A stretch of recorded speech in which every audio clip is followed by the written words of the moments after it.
A grabar. Bien, hoy vamos a comenzar a ver dentro de los microorganismos a bacterias que son patógenas, ¿sí? Es decir, que en el alimento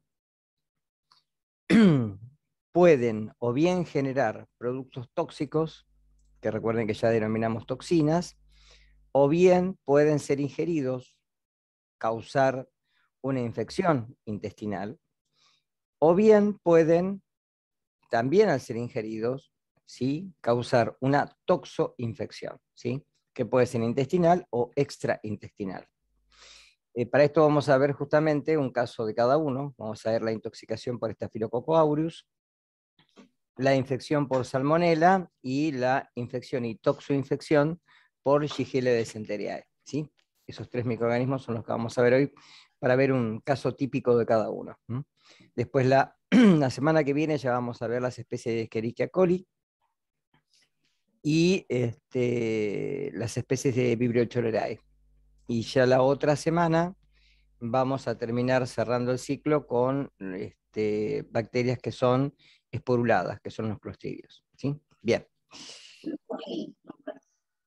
comienzo acá. Ya ahí les dejé abierta la pestaña de bacterias patógenas, ya la tienen. En un documento tienen los enlaces de las clases del año pasado, es decir, que también las pueden ver, como para tener más material. Igual son iguales que estas, pero por alguna cosa que se pueda decir más o menos, ¿sí? Bien. ¿Se ve el PowerPoint de fondo? Sí. Sí. Bien. Bueno, como dije, vamos a ver para comenzar con un mecanismo propio de lo que sería una intoxicación, ¿sí?, por un microorganismo que es Staphylococcus aureus, ¿sí?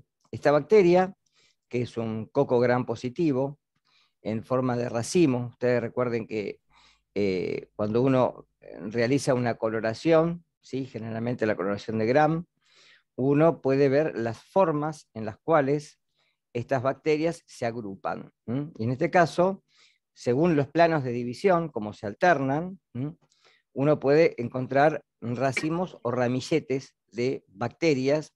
De ahí el término estáfilo, que quiere decir justamente racimo o ramillete. Y la palabra coccus, si el término coccus, implica que son cocos gram positivos. Así se ven al microscopio, de esta forma. Esto es una tinción de Gram. Fíjense que lo que toman justamente es el... ¿Qué se me apagó la cámara? Yo no toqué nada. Sí, se apagó. ¿No se ve la cámara? Pero ustedes ven, el PowerPoint sí lo ven, ¿no? Sí, Sí. el PowerShare. Sí, no sé qué. Ah, a ver, esperen. Bueno. Creo que he tocado algo sin darme cuenta. Bien. Fíjense que esto es una coloración de Gram, que es lo que van a hacer ustedes después del segundo cuatrimestre en la parte práctica, y toman el colorante primario, el violeta de genciana, con lo cual, o cristal violeta, que es lo mismo, con lo cual se ven estas formas bien redonditas, que son estos cocos gram positivos. La familia es Micrococaceae, ustedes recuerden que el género es Staphylococcus y la especie es Aureus. Generalmente eso ocurre porque cuando uno lo siembra en ciertos medios de cultivo, las colonias son de un color amarillento fuerte, y la palabra aureus, u oro. Bueno, como ya dije, son cocos gram positivos en ramillete, no esporulados. Ustedes recuerden que estas bacterias no pueden esporular, los bacilos esporulan, los cocos no. No tienen flagelos, con lo cual son inmóviles, ¿sí? Cuando uno hace la prueba de catalasa, que es un criterio de identificación para poder separar los Staphylococcus de los streptococos, ¿sí? Los streptococos son catalasa negativos, En cambio, los estafilococos son catarasa positivos. Y además, una prueba que también se puede hacer en el laboratorio, que es la prueba de coagulasa. Esta prueba se hace con plasma citratado y forman hilos delgados de fibrina insoluble, por eso son coagulasa positivos. Son aeroanaerobios facultativos, es decir, o bien pueden respirar por un sistema que tiene la cadena transportadora de electrones en la membrana plasmática, pueden oxidar los alimentos, o bien pueden crecer en condiciones de menor oxígeno ambiental. Con lo cual, en vez de respirar, van a fermentar. Y por otro lado, en el caso de la contaminación de alimentos, generalmente o bien llega por el hombre, es decir, puede llegar por secreciones en heridas en las manos, o también puede ser por secreción nasal, o bien puede ser por, a veces, la piel de algunos animales. Es muy común en el ganado vacuno que el animal tenga mastitis, es decir, que tenga inflamación de los pezones, en las ubres. Y a veces, si las pezoneras no se higienizan correctamente, ¿sí?, estos microorganismos pueden quedar y de ahí llegar a la leche. Igualmente, es un mal competidor. ¿Qué quiere decir esto? Que si hay otras bacterias presentes, Staphylococcus aureus no se puede desarrollar completamente. Por eso generalmente es el típico caso de la llegada al alimento por manipuladores, ¿sí? Entonces, muchas veces cuando hay un brote, lo que se hace es verificar en los manipuladores que no sean portadores de Staphylococcus aureus. ¿Queda claro? Fíjense que ahí les puse, las fosas nasales del hombre constituyen un reservorio principal del microorganismo. ¿Saben lo que quiere decir reservorio? Porque yo tiro la palabra y ustedes tuvieron salud pública. Pero ¿qué implica ser un reservorio?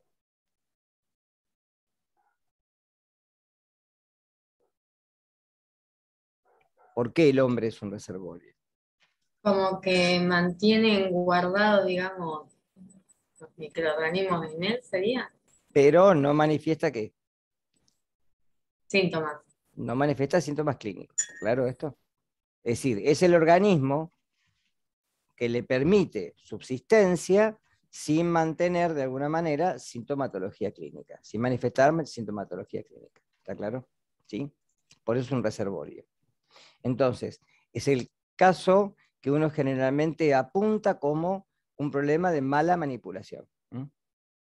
Que a veces, obviamente, cuando se hace esto, al personal que puede ser portador se lo trata, se lo retira de la cocina, por lo menos en la parte de manipulación, se lo deriva a otro lugar, justamente para tratar de preservar de que mientras esté en tratamiento, el microorganismo no llegue a los alimentos, ¿sí?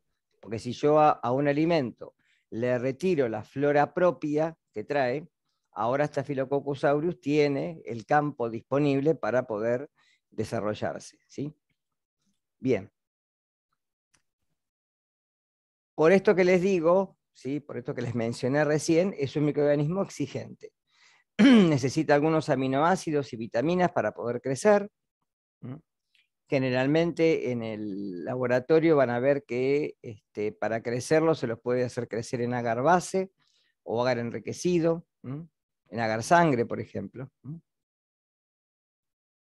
Por otro lado, en relación a la temperatura, como dijimos en la clase pasada, y la mayoría de los patógenos es un mesófilo, es decir, se desarrolla a temperaturas que generalmente están entre las temperaturas de ambiente hasta los 40, 42, 44 grados centígrados, ¿sí? Y la presencia de flora competitiva justamente es la que limita el crecimiento. Por eso en la leche es muy común que pueda estar presente, pero la pasteurización, la UHT, generalmente lo puede eliminar. El tema es cuando llega la leche luego o leche en polvo, por ejemplo, ¿sí?, por mala manipulación, luego de estar pasteurizada. Es sensible a la acidez del medio, ¿sí? Igualmente tolera concentraciones elevadas de sal, por eso que lo vamos a encontrar en el límite inferior de las bacterias en cuanto al crecimiento. Generalmente está en 0,86.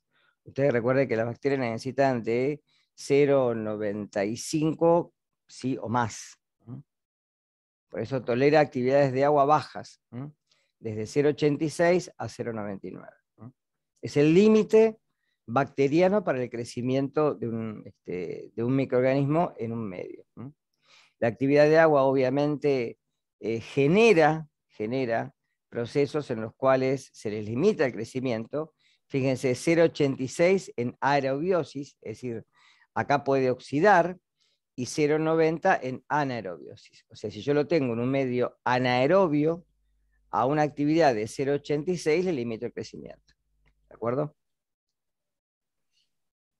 Generalmente lo podemos encontrar, ¿sí?, en alimentos congelados o deshidratados. Y el microorganismo es sensible a la temperatura, ¿sí? Es decir, si tengo poblaciones generalmente de 1 millón de células por cada mililitro de alimento, generalmente se puede inactivar si lo llevo a una temperatura de 54 a 60 grados centígrados durante 4 a 24 minutos, ¿sí? Es decir que es un microorganismo termosensible, no es termoestable. Pero, ¿sí?, como son fermentativos y son proteolíticos, ¿sí?, pueden generar, ¿sí?,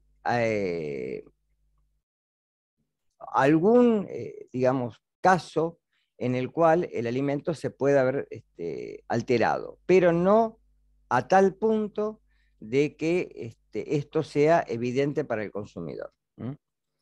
Y tolera prácticamente muy bien los nitritos que se ponen generalmente como medios reductores.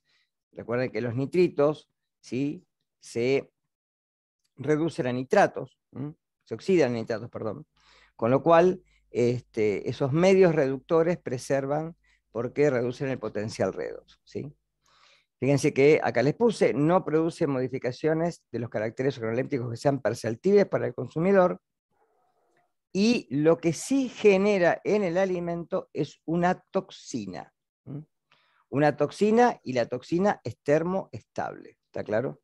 El microorganismo no, pero fíjense que en un intervalo de temperatura en el cual yo puedo dejar el alimento entre 4 y 46 grados centígrados, el microorganismo puede generar una toxina.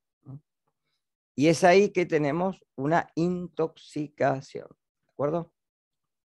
Entonces, las toxinas, evento que se denomina generalmente toxicogénesis, ¿sí?, son proteínas de un tamaño generalmente reducido, por eso son termoestables. Desde acá en más, recuerden que cuando uno habla de una toxina, si la toxina es de bajo peso molecular, o es un aminoácido, por ejemplo, que es de muy bajo peso molecular, son termoestables.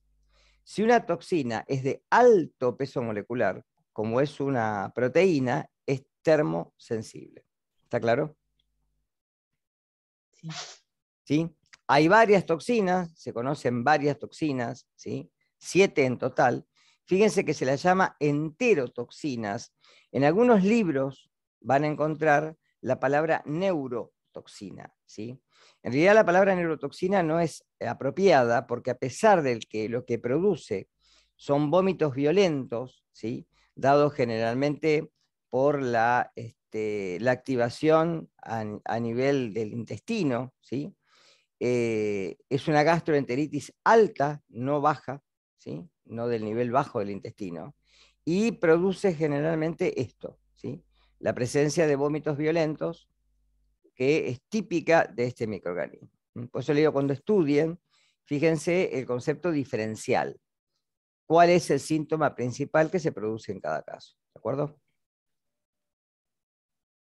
Y acá se los puse, presenta una elevada estabilidad al calor, es termoestable.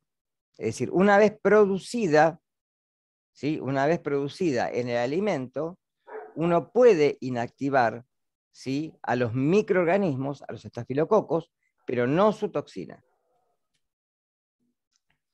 Y estas se dan en la fase exponencial de desarrollo. Están codificadas por plásmidos, por genes plasmídicos, y el evento se da cuando se deja un alimento varias horas a temperatura ambiente, o en condiciones de mala refrigeración. Es ahí que se produce o se genera en la fase exponencial de crecimiento la toxina en el medio, en este caso en el alimento, y luego consumiendo el alimento con la toxina tenemos una intoxicación alimentaria. Entonces, ¿cuáles son las condiciones para que se dé un brote? Es decir, un evento que generalmente se da en un lugar y tiempo determinado. Recuentos altos. Recuerden acá la dosis mínima efectiva, tiene que ser alta, mayor de 10⁻⁶, mayor de 1 millón de bacterias, o por gramo o por mililitro de alimento, ¿sí? El calentamiento a temperaturas de ebullición no inactiva la toxina. Sí se destruyen los microorganismos. Staphylococcus aureus no resiste las temperaturas de ebullición, pero la toxina sí. La pasteurización no inactiva la toxina, pero sí a la bacteria. Pero si, por ejemplo, como les dije hoy, la vaca tiene mastitis en los pezones, ¿sí?, tenemos una gran cantidad de Staphylococcus aureus que se puedan desarrollar tal vez en la leche. Pasa mucho tiempo hasta que se hace la pasteurización, ¿sí? Elimino a las bacterias, pero no a la toxina. Entonces ahí la leche puede tener toxinas, ¿sí? Cuando hay recuentos bajos en los alimentos, ¿sí?, recuentos bajos de microorganismos en general, ¿sí?, generalmente se dan en condiciones en el cual, ¿sí?, se puede reducir el número de bacterias viables, ¿sí?, pero pueden estar presentes, como les dije recién, si los alimentos no se mantienen a una temperatura segura, generalmente por encima de los 60 grados centígrados y por debajo de aproximadamente 7,2 grados centígrados, ¿sí?, que serían temperaturas seguras. ¿Cuál es el cuadro clínico? ¿Qué es lo que produce? ¿Sí?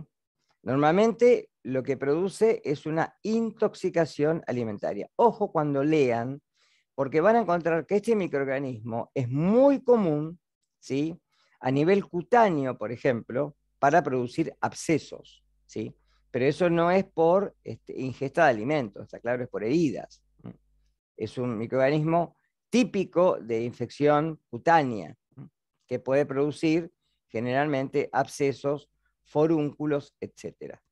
También puede producir a veces infecciones sistémicas, pero acá estamos hablando únicamente de lo que entra por vía digestiva, ¿sí? Lo estamos separando de los otros cuadros clínicos, ¿sí?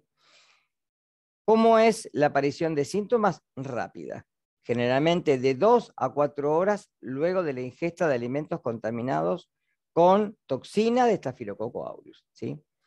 Y generalmente tiene que haber alguna susceptibilidad individual a la toxina, por eso en algunos individuos se puede dar en forma más espontánea que en otros, ¿sí? También la cantidad de alimento ingerido, la cantidad de toxina que se puede haber ingerido con el alimento, y además la salud general del individuo. Síntomas principales, ¿sí? Generalmente hay náuseas con la presencia muy rápida de vómitos violentos, ¿sí? Las arcadas se dan por los vómitos, puede haber calambres a nivel estomacal, ¿sí?, abdominales, puede haber diarrea y obviamente la pérdida de líquido a través, ¿sí?, generalmente de la presencia de vómitos puede traer postración, ¿sí? Generalmente es autolimitante, es decir, se resume en pocas horas sin tener que dar otra, digamos, otra medicación que no sea rehidratación oral. En estos casos generalmente se da Reliberan para tratar de contener los vómitos, para que no haya pérdidas de potasio a nivel del vómito, ¿sí? y puede dar migrañas, obviamente, pero esto es por los vómitos, ¿sí? Calambres musculares, y también puede haber cambios, dependiendo del individuo y su condición, en la presión arterial y en el pulso, ¿sí? Pero todo es debido por la misma, ¿sí? por el mismo cuadro clínico. Generalmente la recuperación es rápida, ¿sí? Generalmente 2 días, a lo sumo 72 horas, ¿sí? Es muy rara la internalización, salvo en ancianos, ¿sí? Y generalmente la dosis infectiva, ¿sí? Es menos de 1 microgramo de toxina por alimento, ¿sí? Entonces, generalmente con muy poquita toxina, ¿sí? Ya tenemos sintomatología clínica, ¿sí? Y el nivel de toxina, recuerden que se da cuando el conteo de microorganismos en el alimento es elevado, ¿sí? La dosis mínima efectiva tiene que ser alta, por lo menos 10⁵. ¿Qué alimentos están implicados? Generalmente alimentos que son ricos en proteínas. Ustedes recuerden, por lo que yo les dije hoy, que Staphylococcus aureus es un mal competidor. Es decir, la flora basal lo puede inhibir. Necesita, sí o sí, un medio rico en proteínas, algunas vitaminas, generalmente un pH, ¿sí? Muy cerca de la neutralidad, porque es un neutrófilo, ¿sí? Y por eso sin flora inhibidora.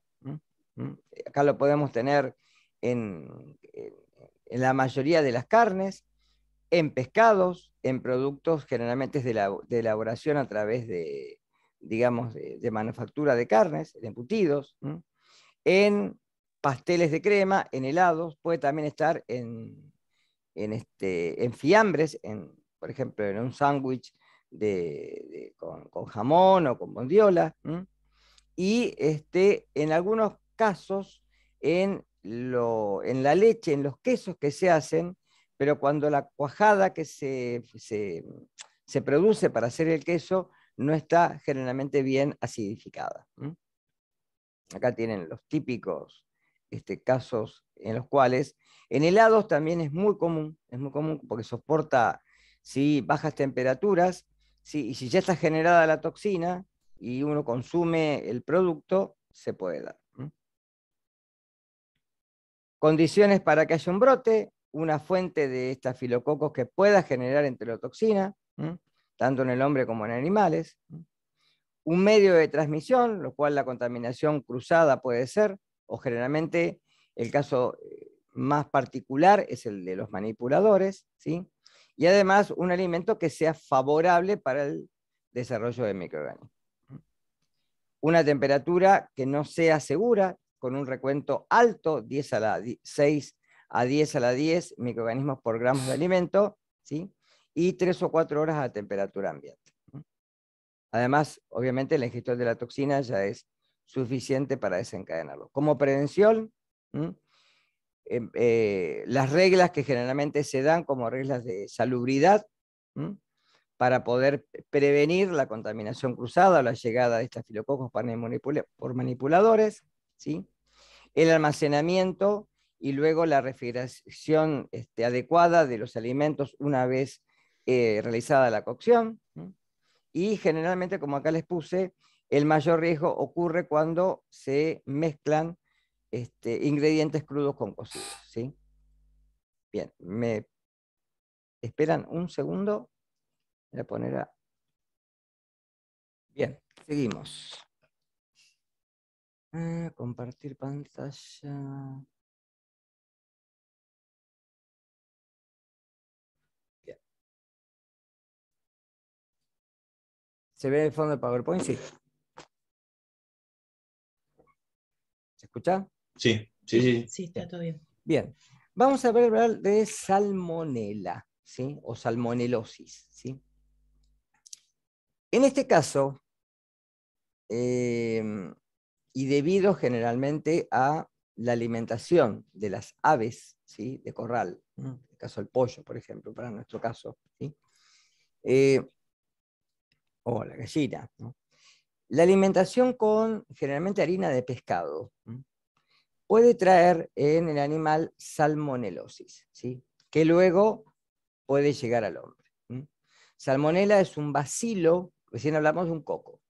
Estamos hablando de un bacilo gram negativo, no es porulado. Es generalmente el clásico, ¿sí?, producto que se da o generalmente en productos aviares o también en el huevo. Entonces, fíjense, salmonelas, ¿sí? El género es Salmonella, ¿sí? Después las especies, vamos a ver que puede ser la Flexnerides, Enteriae, Enteritidis, etc. Pero las salmonelas es un gran grupo de bacilos gram negativos que algunos pueden producir enfermedad en el hombre, ¿sí? Son bacilos, como dije recién, gram negativos, ¿sí? No esporulados, son aerobios, anaerobios facultativos, ¿sí? La familia es Enterobacteriae, hay más de 2000 serotipos, ¿sí? No son móviles, ¿sí? Y pueden ser reconocidos por antígenos somáticos, antígenos o flagelares. Por eso generalmente hay pruebas de serología que se pueden hacer para identificar si hay serotipos presentes, por ejemplo, en la materia fecal del hombre. ¿Cómo se puede dar generalmente? ¿Sí? Generalmente los brotes que nosotros conocemos o que van a contar después en los papers que lean, yo ahí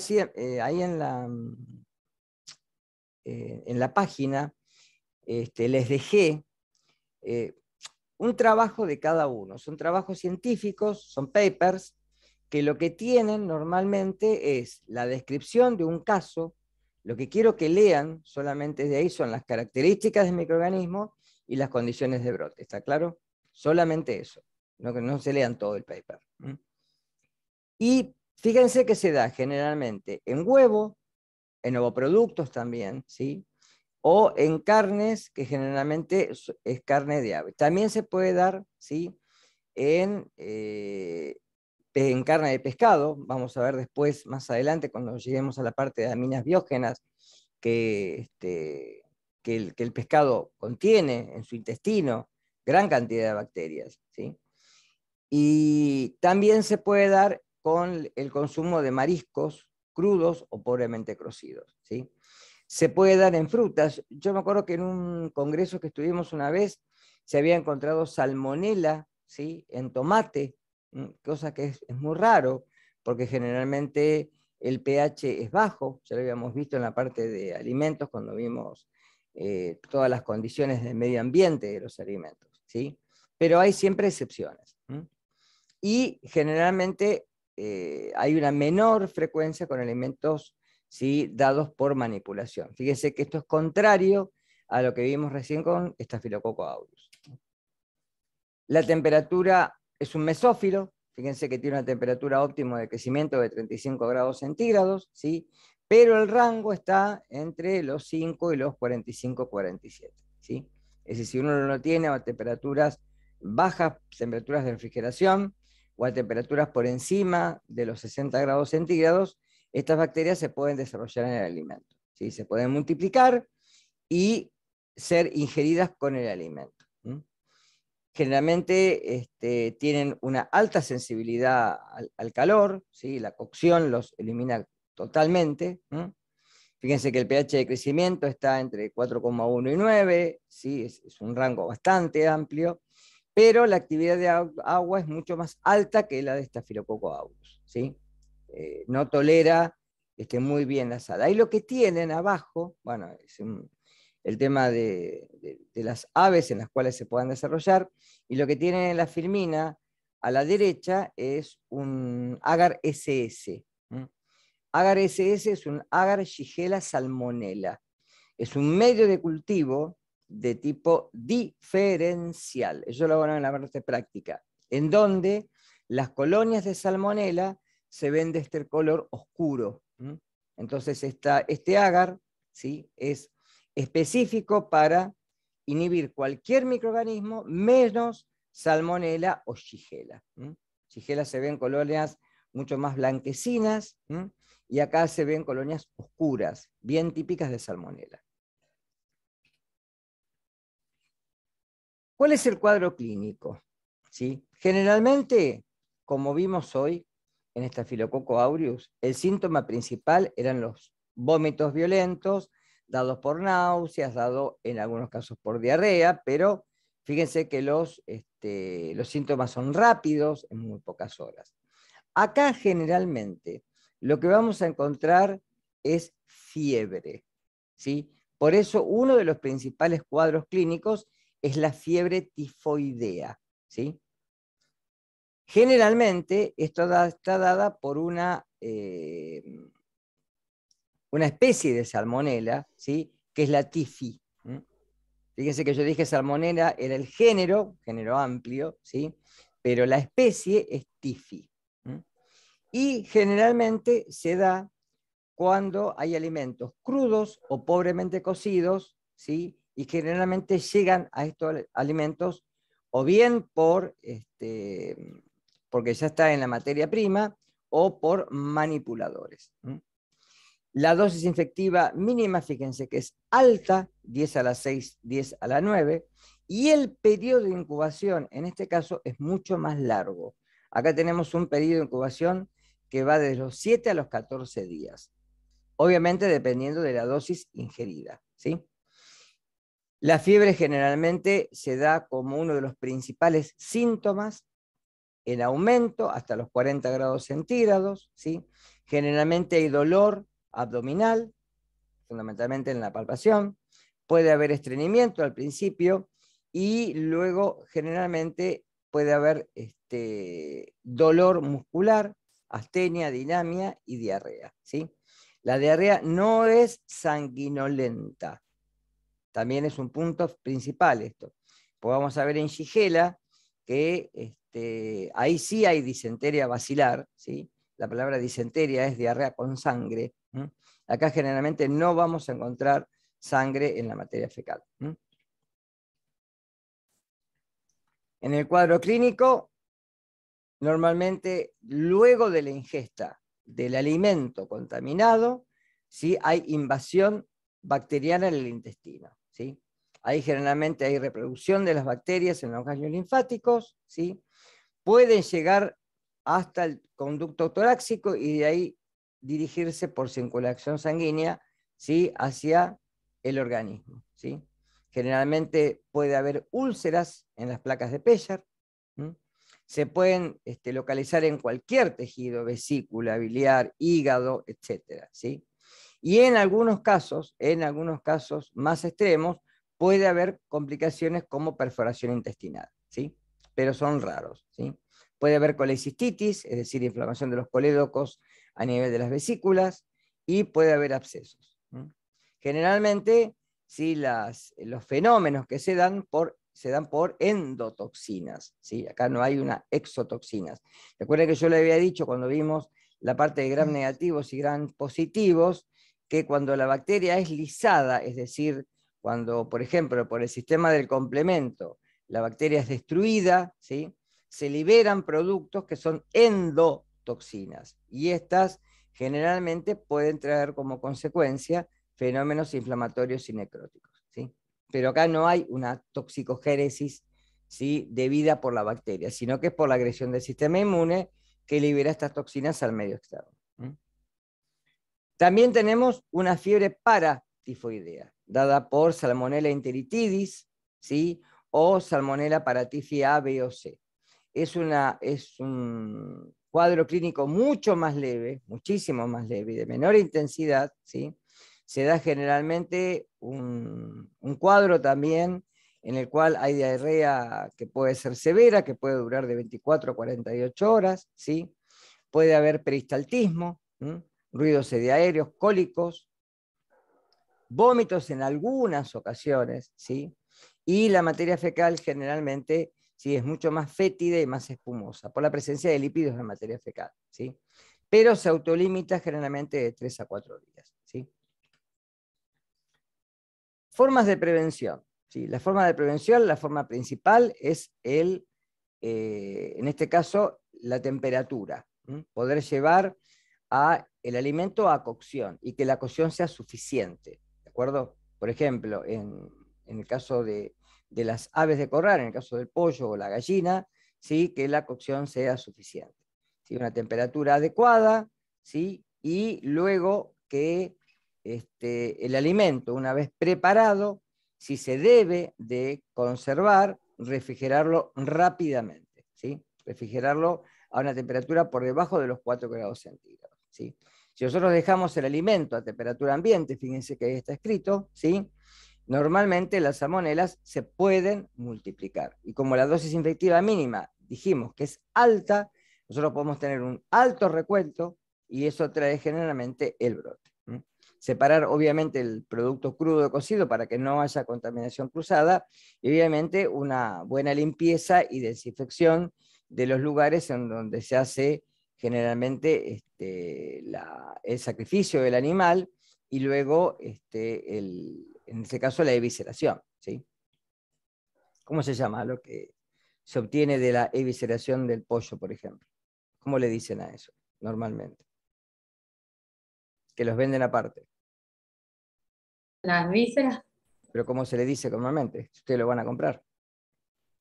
las achuras no. No. No, los menudos. Menudos. Ah, los menudos. Los menudos. ¿Está claro? ¿Sí? Bien. Y por último, vamos a ver shigelosis. O sea, vimos una intoxicación propiamente dicha. Vimos una infección. Y ahora vamos a ver una toxoinfección. Es decir, una infección con carácter tóxico. ¿Está claro? Sí. Bien. ¿Qué es la shigelosis? Como dijimos, salmonelosis. Fíjese cuando uno habla de infección, ¿sí? Generalmente es el nombre de microorganismo, ¿sí? En un sentido, ¿sí? Verbal, en el cual dice salmonela, salmonelosis, shigella, shigelosis, ¿sí?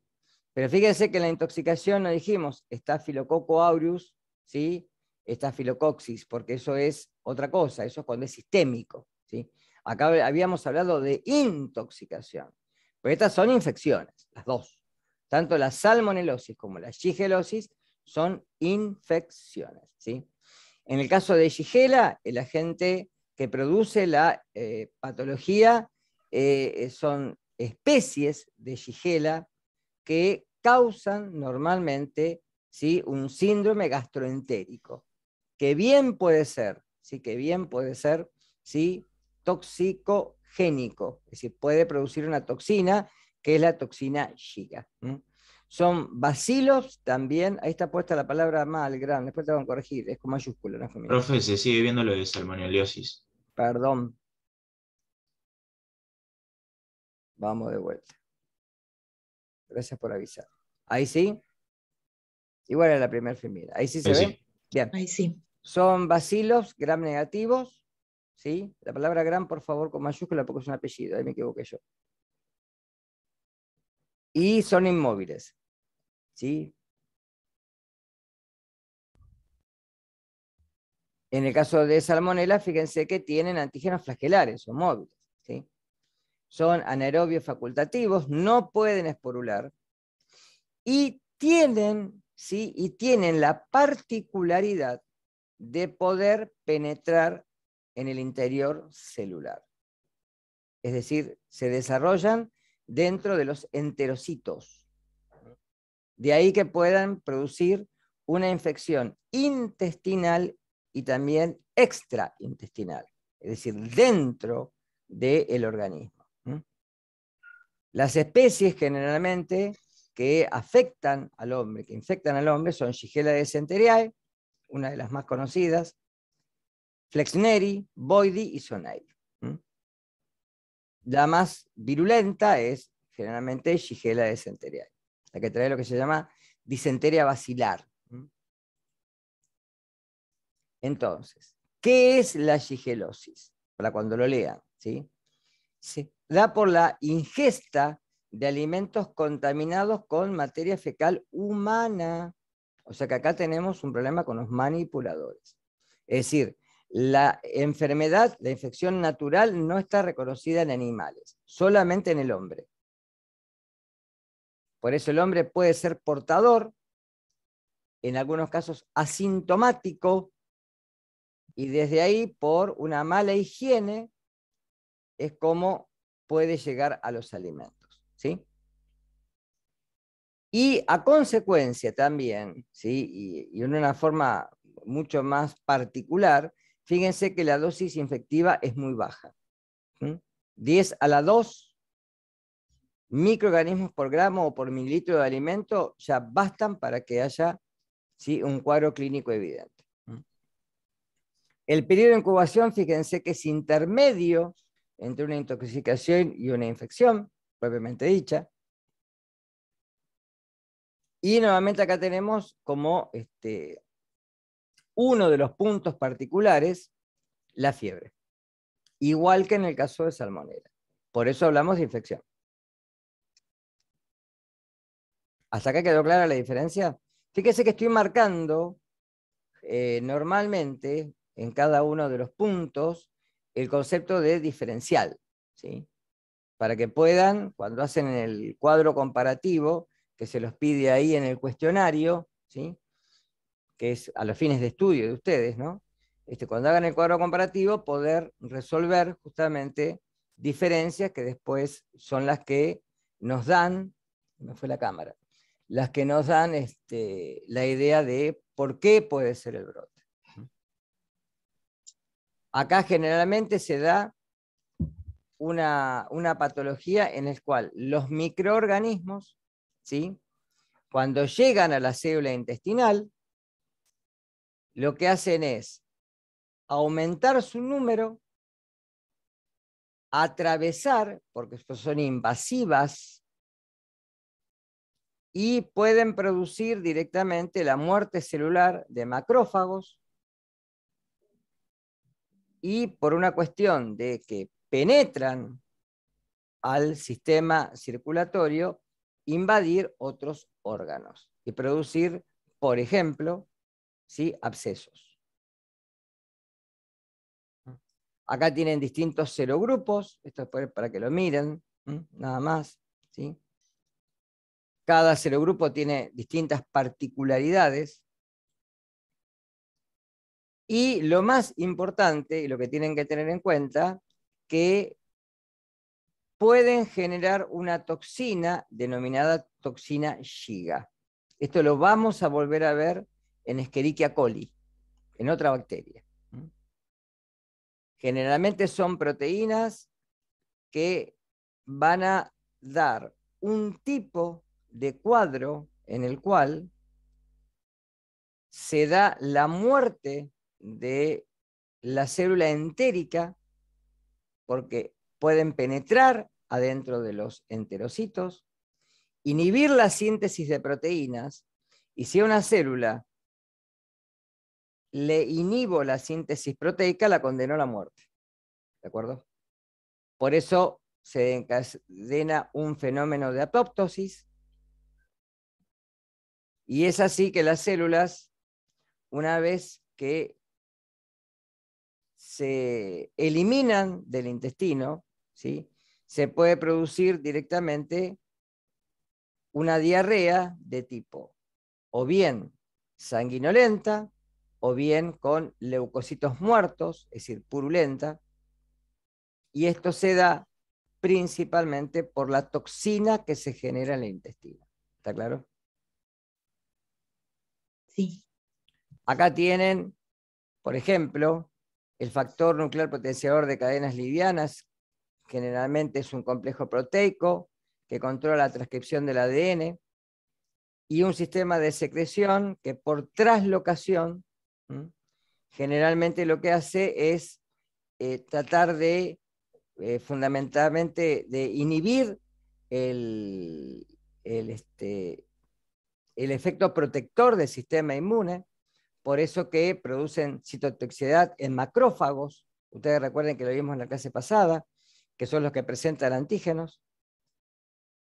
Y de alguna manera, sí, la invasión de enterocitos y la modulación de la respuesta inmune celular es la que se ve afectada, y esto conlleva a una inflamación intestinal.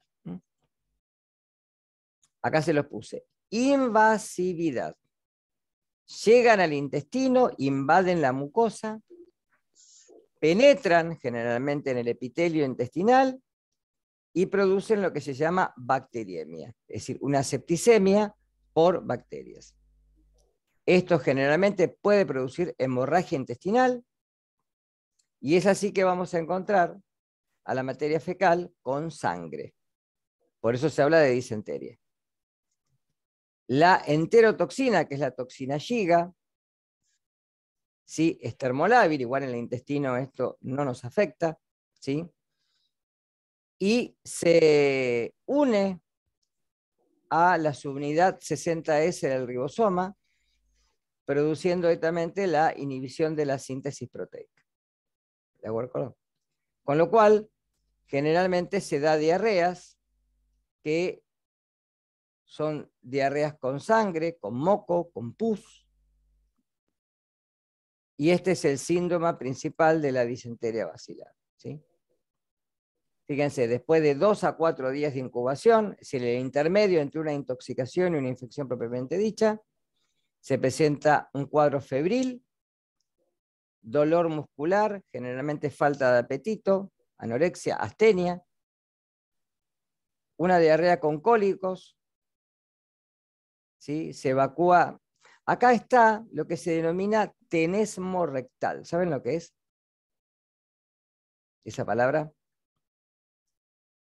Es cuando el individuo ya evacuó lo que tenía en el intestino, no tiene ya que evacuar. Y ustedes recuerden que el peristaltismo intestinal se da por la contracción y relajación de músculo liso, ¿sí? Entonces, cuando hay generalmente, ¿sí?, necesidad de evacuar, pero sin bolo fecal, se habla de tenesmo rectal. Es un dolor y una sensación muy fea, ¿sí?, muy desagradable, ¿sí?, que generalmente puede durar varios días.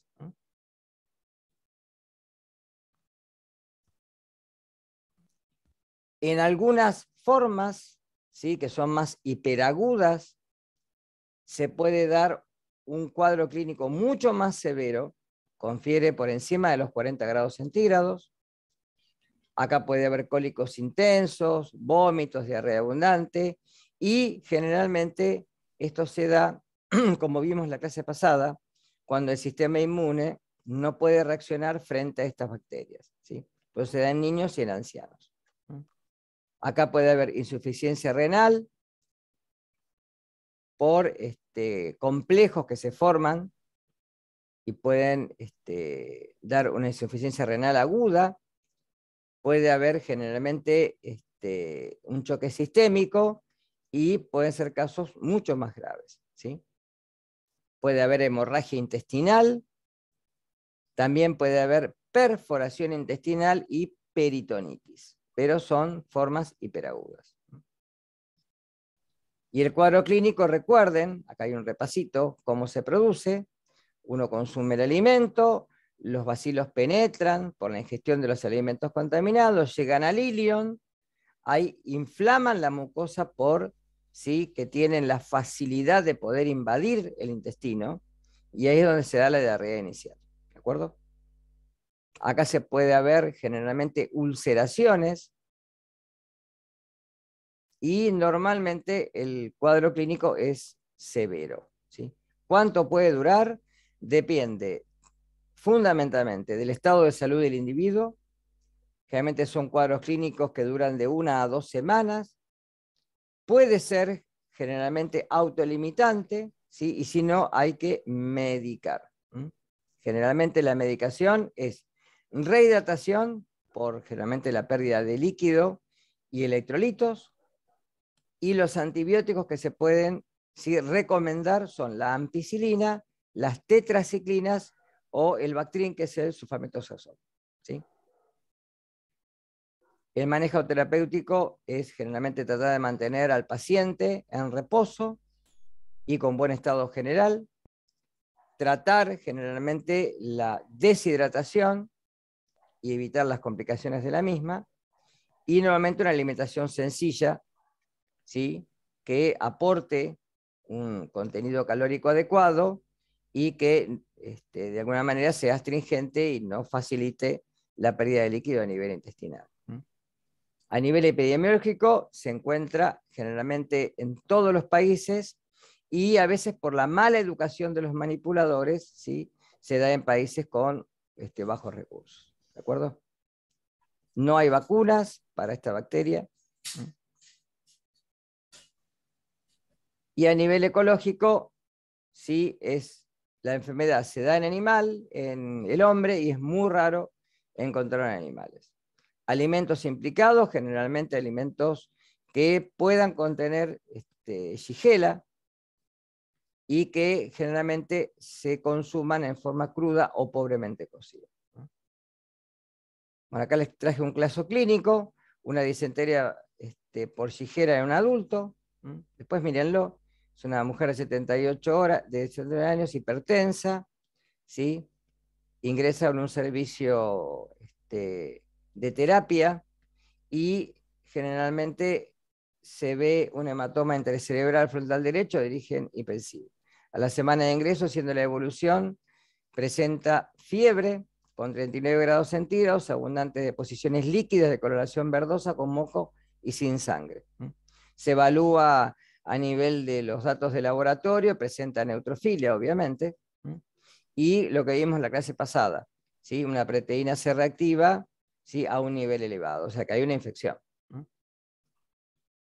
Generalmente se hidrata y se le da antibióticos, se le da una ciprofloxacina cada 12 horas. ¿De acuerdo? El coprocultivo es negativo, ¿sí?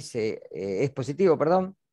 Se aísla Shigella sp, sensible a cipro, y la paciente evoluciona en forma satisfactoria. Esto opínenlo después, a tener un caso en PEP. Y esto es un caso que pasó, está en el, pero quiero traer a consecuencia lo que dice, miren. Apareció en el Clarín el miércoles 31 de marzo del 2004, este es un artículo que lo pueden encontrar en internet, ¿sí? Y dice, ya son más de 1000 los que hicieron consultas. Una epidemia en Rojas, esto es en la provincia de Buenos Aires, con agua corriente que estaba contaminada. En el tanque de distribución municipal descubrieron una bacteria que se halla en las materias fecales. Así está en el reporte del diario. Hace 4 años que no se lo limpiaba. Se estima que hasta ahora hubo unos 3000 afectados. Dice, la peor de todas las hipótesis se hizo realidad cuando la bacteria que atacó, bueno, esto a mí me causa gracia a veces cuando escriben los periodistas, a cientos de habitantes de Rojas se desparramó a través de la red de agua potable. ¿Sí? El foco infeccioso estaba a la vista de todos. Bueno, el tanque central de agua, una de las construcciones más altas de la ciudad, en muestras de agua del tanque se realizaron, se detectó la presencia de Escherichia coli, está mal, era salmonella, era Shigella. En otras palabras, esa agua estaba contaminada con materia fecal, posiblemente de origen animal. ¿Sí? No, el foco fue por Shigella, no fue por salmonella. Por eso después hicieron ¿cómo se llama? La fe de ratas del diario. Aparte, Escherichia está escrita con minúscula, o sin subrayar y o subrayada o en cursiva. Dice, aunque ya se detectó el foco infeccioso, la cantidad de enfermos siguió creciendo. Ayer en el hospital local y la única clínica privada atendieron a unas 400 personas. En total, entre estos dos lugares, llevan atendidas en la última semana más de 1000 personas con vómitos, diarrea, fiebre alta y dolor abdominal. Bueno, eso para cuando lean los diarios, a veces, fíjense lo que están leyendo y cuál es la fuente, porque a veces uno lee cualquier cosa. Bueno, por hoy está acá. Semana que viene, ¿sí?, el lunes, vamos a empezar con, si quieren ir leyendo algo de lo que ya está en el material, vamos a empezar con Escherichia coli, ¿sí?, con las cepas de Escherichia coli, y con los vibrios, ¿sí?, Vibrio cholerae, Vibrio sulfinicus, y ya la última clase doy los esporulados con Shigella, Campylobacter, y ahí terminaría con bacterias, ¿sí? Ya después tenemos el primer parcial, ¿está? Vayan haciendo, por favor, el cuestionario, así ya de última en la clase que viene ya me pueden hacer algunas preguntas, ¿sí? Bueno, después les dejo la clase grabada, no se olviden de poner el presente en el principio de la página, y bueno, nos vemos el lunes que viene, ¿sí? Muy bien. Dale, chao, gracias. Luego. Hasta luego, Gracias. chicos, hasta luego, de nada. Hasta luego.